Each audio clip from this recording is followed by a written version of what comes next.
بینەرین من شاندەیەکە دەسەڵاتە شامێ ئیرۆ و کوالسیۆنا ناونەتەوەیی سەردانە کامپا هۆلێکردنە لە گۆری کو ڕێڤەبەریە کامپا هۆلێ ژنوچەکانên me re ragihandiye ku şandeyê li gel rêveberiyê çawaniya vegera koçberan li malê wan û rewşa koçberên Sûriyê li nava kampan gotûbêjkirine.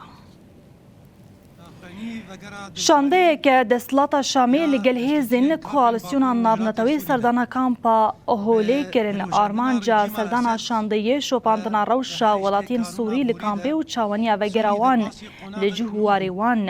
Hevseroka rêveberiya kampa holê Cîhan Hennanî jê nûçekanên me re ragihand û şande ji 10 kesan pêk dihat.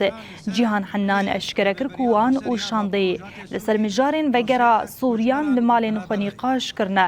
Ev serdana yekemîn e ku şandeyeke ji desthlata Şamê serdana kampê dike têpayîn ku di demên bê de serdanên wiha bidomin ta ku welatiyên Sûrî vegerin mal û gundên xwe. Ev gev jî piştî daxuyaniya rêveberiya xwesir a 23 Kanûna 2025 ya vegera bi dilxwazî bi warê wan pêk hat.